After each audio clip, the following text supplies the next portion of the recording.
Welcome back to the vlog, guys, and welcome back to beautiful Papua New Guinea. We're out here at random bush location today, and just flying back to Goroka today. We were going to be flying to the steepest and shortest runway today, but the winds are just too strong today to be even attempting that, so especially with the amount of weight I have on board today. So I've got a headwind today coming out of here, which is great. Typically we have, and it'll just be like a pretty strong crosswind right after that, right when we basically immediately take off. The windsock's just blowing around down there, as you can see. So if we are not, be 30 knots indicated by that little trail where it is when we pass that. So if I'm not by 30 knots at that point, we will reverse, heavy braking, flaps up, cut off, pull off, shut off if we're going off after takeoff. I'm going to pitch for 85, consider EPL, consider feather, right hand turn to lower terrain, 80 full flaps, emergency, button, crack my door, say brace these guys, master's off, and give them a call if I can. We are going off, then I'm going to go off to the right by the windsock. Moresby 6622, November Tango, Kilo Taxi. November Tango, Kilo Taxi, Goroka, 6 POV. November Tango, Kilo, no traffic report. No traffic, November Tango, Kilo. All stations, November Tango, Kilo, rolling for Goroka, be tracking for the Mariwaka Gap. Alright, SAR is done, trim and abort is complete. We have our lights, our ignition, our inlet is in bypass. We're 26 degrees, 5,000. 1380, 1330 for 1380 today. Ignition condition, flaps 20, fuel and harnesses. Checklist is complete. Sure, I don't have any dogs on the edge of the runway. Alright, 30 knots by the first trail. 1330, 1380.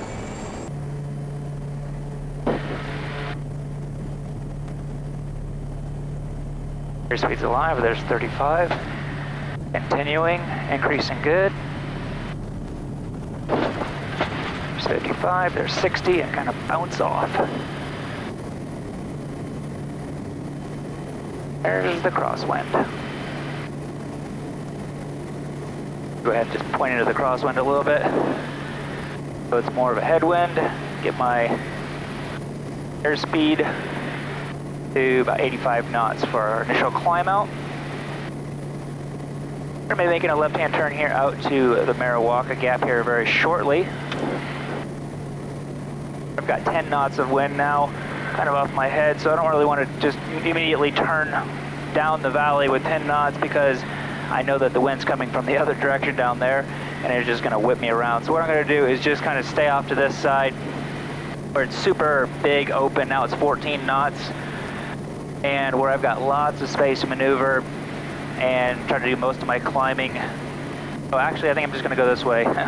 Forget going to Mariwaka Gap. We're just going to go out this way just because it's so much bigger. I'm not close to the edge. I'm not having to squeeze my way through the gap when there's strong winds. And so, anyways, like I said, we were going to be going out to the shortest runway today and the steepest runway that I know of in Papua New Guinea. But the winds are just pretty strong today for here. I mean, yeah, 15 knots is not that strong anywhere else. But here in Papua New Guinea, when you have tailwinds and even a headwind on landing, and now you're taking off with a tailwind and the runway is just at 1,000 feet, and it's on about a 20% slope almost, you don't want any tailwind. You have like a 500 kg penalty takeoff. So anyways, we're high up. And getting out of that stronger wind, I'm going to go ahead and pitch over so that I'm increasing my airspeed over 85, and then we'll start reducing our flaps and do our departure call. Now we're over 95. Go ahead and 0 degrees of flaps, and we'll get our prop here shortly. All right, prop is back to 2,000 RPM, landing light, bypass back to normal, and our igniters are turned off. Moresby 6622, November Tango, Kilo, departure. November Tango, Kilo, departed on the hour. We'll be tracking 327 on climb, amended 10,000 and revised destination Goroka. November Tango Kilo, request estimate for Goroka. Estimate Goroka time 2:06 and requesting area QNH, November Tango Kilo. November Tango Kilo, QNH 1010. Contact Goroka Tower 15 miles. 1010, contact Goroka Tower 15 miles, November Tango Kilo. November Tango Kilo. Alright, we're just now passing. Alright, we're just now passing 7,500. And just looking at the height of the clouds already, what I think I'm going to do is just try to squeeze back underneath of them because I know it's going to open up on the other side of these mountains here.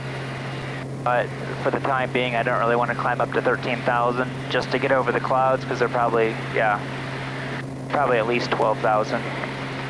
So looks like we are going to head out towards the Mariwaka, and we'll see how much room is available to get through there. So to get through the Mariwaka Gap safely, it takes around 8,400 at the bare minimum is what I like to go through. But I still like to get through a little bit higher. I came through, I think, at 9,000 just about 45 minutes ago with no issues whatsoever. But it does look like there's a little bit more clouds up there now. Can't quite see around the corner yet. So once we get up there, I'll pass through there. And like I said, all the clouds are just on all the mountain tops. Once they get to the next valley over, I know that it's going to open up, and then then we can climb up to our 10,000 feet on the way back to Goroka. So I'm climbing out with my ITT set at 720 degrees Celsius and my props at 2,000. If you're flying this on a flight simulator or something, that's what we do. So we take off at our ITT at 740 and full prop, so 2,200 RPM, and then climb out at 720 with the 2,000 RPM on the prop. Really the only time you'd really have to really consider your torque for takeoff is more towards like sea level areas. So the lower you are, your torque is going to be kind of maxing out at sea level at 740 on your ITT. But the higher you go, like today we just took off out of an airstrip at 5,300. So our torque was really not an issue. All right, I'm just now passing 900,000. Looks like we'll be able to squeeze through this gap just fine. So I'm just going to hold my altitude at 9,000, and once we get on the other side of it, then we'll finish up our climb. All stations, Mariwaka Gap 120.7, Kodiak November Tango Kilo. We're passing through the gap from the south to the north for Goroka, 900,000. And flip on my pulse light. We are a little bit low to the ground. I'm going to go put my inertial separator back into bypass in case there are some birds that are flying through the valley, because we'll just be a couple hundred feet going through it. Then once we get on the other side where it opens up, then we'll put our inertial separator back into normal. But that's in case, basically, that's our air intake for the engine. So in case we were to suck up a bird, I'd want it to go through the bypass, not being able to get directly sucked up into the engine. All right, it looks like there's going to be more clouds than I was hoping for, so I'm going to bring my torque back to 1,250 foot-pound of torque. That's going to be my cruise power back to Goroka. I've got passengers on board, so I've got to stay VFR today. So, more than likely, if I can't climb up to 10,000, I'll just have to stay at 8,000, which is just usually a little bit bumpier on the way back because you're lower in the valleys, and today we've got winds coming from all different directions, which just makes valley flying really fun and bumpy. Actually, you know what? It actually is clearing, so I am going to go up to 10,000. We'll see if it works. Oh yeah, the valley's actually open, like I thought it would be. All right, excellent. All right, well, now that we're out of the valley and out of the lower terrain, I'm going to go ahead and put my inertial separator back into normal. We've got 500 feet more to go, and I'm going to go ahead and put my autopilot on because our autopilot can fly a little bit smoother than I can. So just because I have passengers, I want their experience to be as good as possible because We've got a couple people on board. This is their first time flying on an airplane, so I'm sure this will be nerve-wracking enough. And now that we're out of the gap, I'm going to go ahead and turn off my pulse light as well.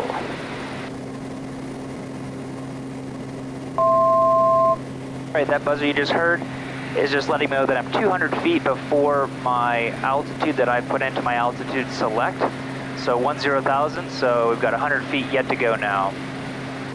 So on my autopilot, my altitude select and my vertical speed selected, so when I have my altitude selected, it will level itself off at whatever altitude I put into my altitude select. I just turned off the fuel on my right side, just because this plane consistently burns off the right side more than the left. But to remind myself, I'm going to go to the timer reference button and set up my timer, let's see, for, I'm guessing, about 10 minutes. And that way, it will set up an alert right here in the corner, and it will flash when that timer's done, reminding me to flip my fuel back on. I don't need to run myself dry and have an accident because I've left the fuel off, even though I've got fuel on my other wing. Alright, I'm going to go ahead and show you what we have. We have a V2 tracker. It's a company, I believe, out of New Zealand, and what this allows us to do is to be able to text back and forth to our home base. So the first thing we're going to have to do is just go ahead and connect it to Bluetooth. We're in Kilo today, and we can just go ahead and text back there. So I'm going to go ahead and just text my home base, letting them know that I'm going to just not do the flight out to Asiana today. Yeah, having that is so nice. What we do have is we also have this little tiny keyboard. We also have this little tiny keyboard here that we can type little messages on as well. And before we had that, we had only HF radio. Now, some of you guys have asked what type of HF radio we use here, and I know nothing about it. To be honest, all I know how is to use it, and that's it. So yeah, sorry I don't have any more information for you. But yeah, since we've got the V2 tracker, it is a million times nicer to be able to contact our home base. If our schedule's changed, they can contact us. If they needed to let us know, hey, go over here and pick this person up for a medical flight or whatever else, it's so much easier to get a hold of each other now. It actually looks like my fuel is evened out in just 4 minutes, so I'm going to go ahead and turn it back on and then just go ahead and reset my timer mode here. And it doesn't look like we're going to be able to hold 10,000 feet for much longer, and I don't really want to climb up because I'll immediately have to climb down. And because I do have some new flyers on board today, I'm just going to go ahead and start my descent on down now, and that way I have a nice, slow, shallow descent for any inexperienced flyers. We'll just come down around probably 400 feet per minute until we get underneath these clouds. I'm guessing probably only at 9,000, so we'll just drop down to 8,000 feet. Then once we get within 30 nautical miles of Goroka, what we'll do is we'll do just an area call, let people know that we're just about ready to come into the Goroka airspace, and if anybody's coming in or out of there, they'll be listening on that frequency as well.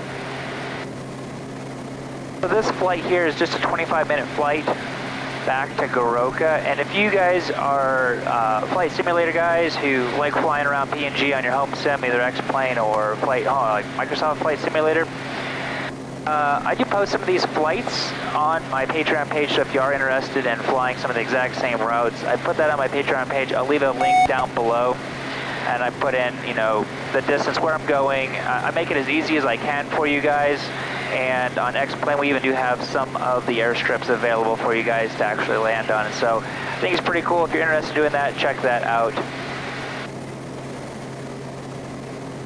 Alright, yeah, it looks like the bases are just below 900,000, so 8,900. We'll drop on down to 8,000, and it looks like we'll be clear all the way back to Goroka. The only thing with flying just underneath the layer of the clouds is it just increases all of the bumps, because all of the hot air, I'm not a weather forecaster by any means, but from what I know is all the hot air and all the winds are just hitting all the mountains and just pushing it up right here, so it just increases the bumpiness of the flight, which, man, when I'm flying passengers, I want my flights to be as smooth as possible, try to make all my turns super, super shallow so that they really enjoy their experience flying with me and want to fly with me again. For some really, really weird reason, actually we're 30 miles Goroka, let me give them a quick call. All stations Goroka, area 120.7, Kodiak, November Tango, Kilo, 30 miles to the south-southeast on descent 8,000, circuit Goroka, time 25, inbound track 320, correction 320, or 327. What I was saying is, about 15 to 20 miles to the south of Goroka, there's this corridor that is the bumpiest corridor in all of PNG. I have no idea why. There could be 1 knot of wind, and regardless of what kind of weather's outside, it is always, always bumpy. And so that's the corridor that we're going through right now for the next pretty much 10 miles. It's just, we've got 4 knots indicated in our GPS right now. Yet it's always bumpy and it's super annoying, but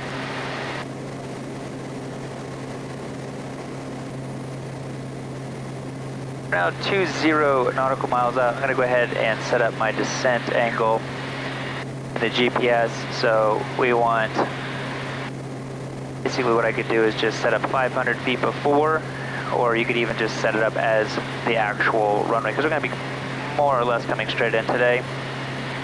And we'll set up my vertical speed at 500, just because I do have some passengers, I'll keep it at 500 feet per minute today. And as you can see, it throws a little top of descent on there, so we're just about top of descent now.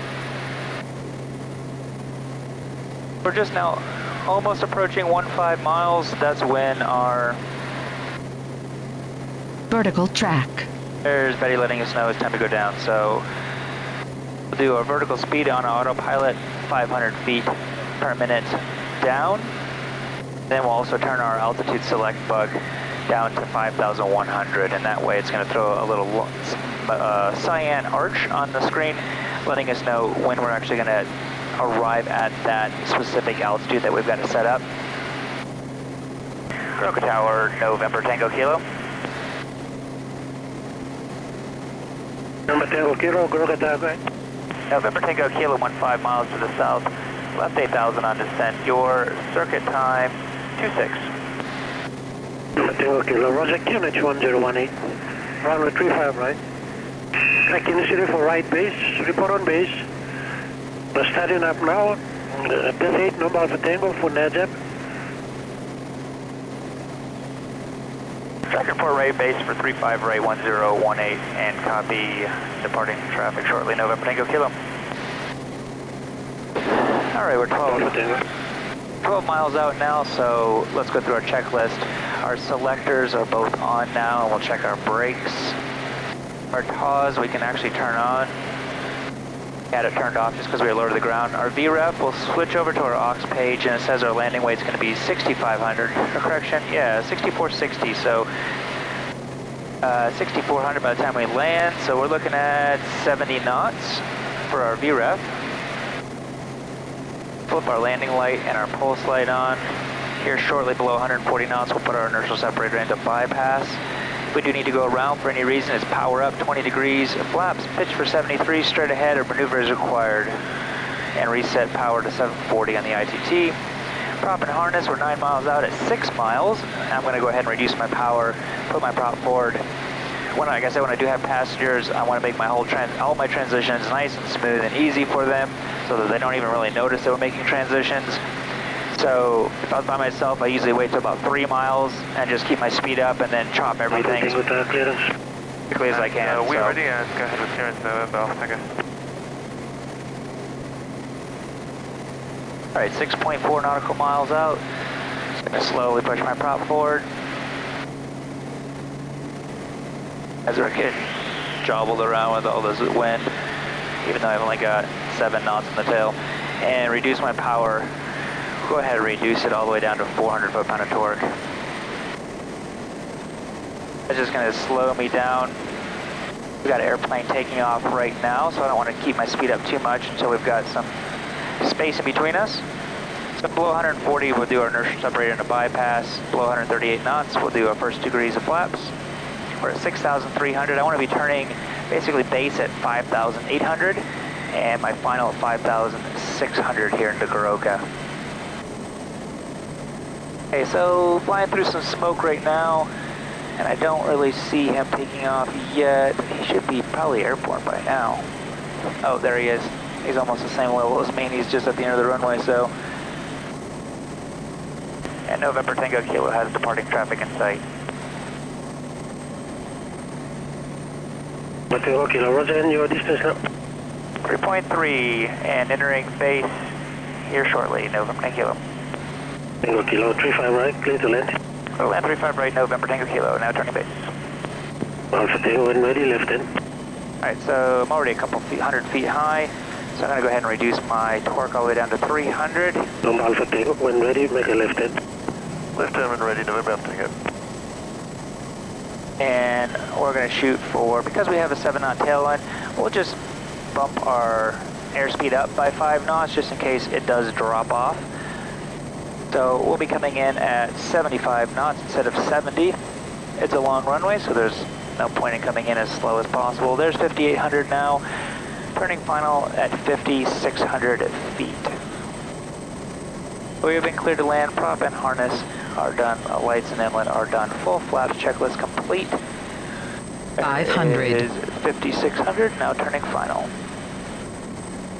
And we'll be slowing to, like I said, 75 knots. We've got 2 runways, the long one and the short one. We land on the short one.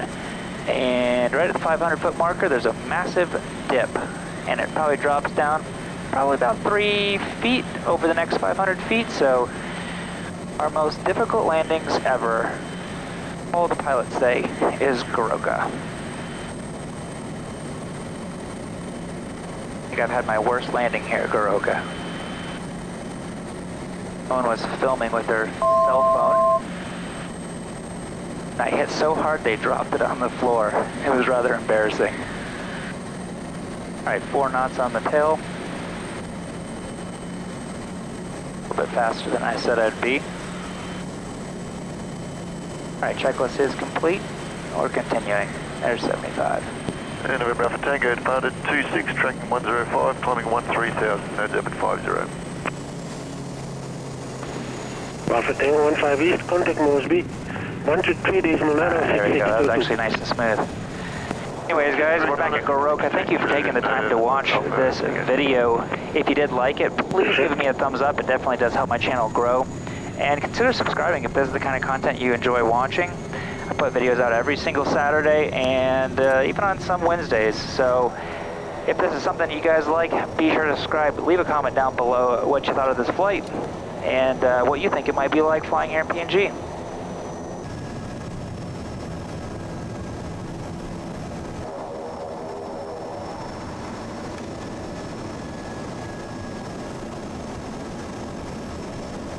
Alright, let's go ahead and shut our blowers off, landing lights, strobes off, fuel pump, bus, air alternator. Make sure my idle's all the way back and not into beta. There we go. Again, thanks guys for taking the time to watch.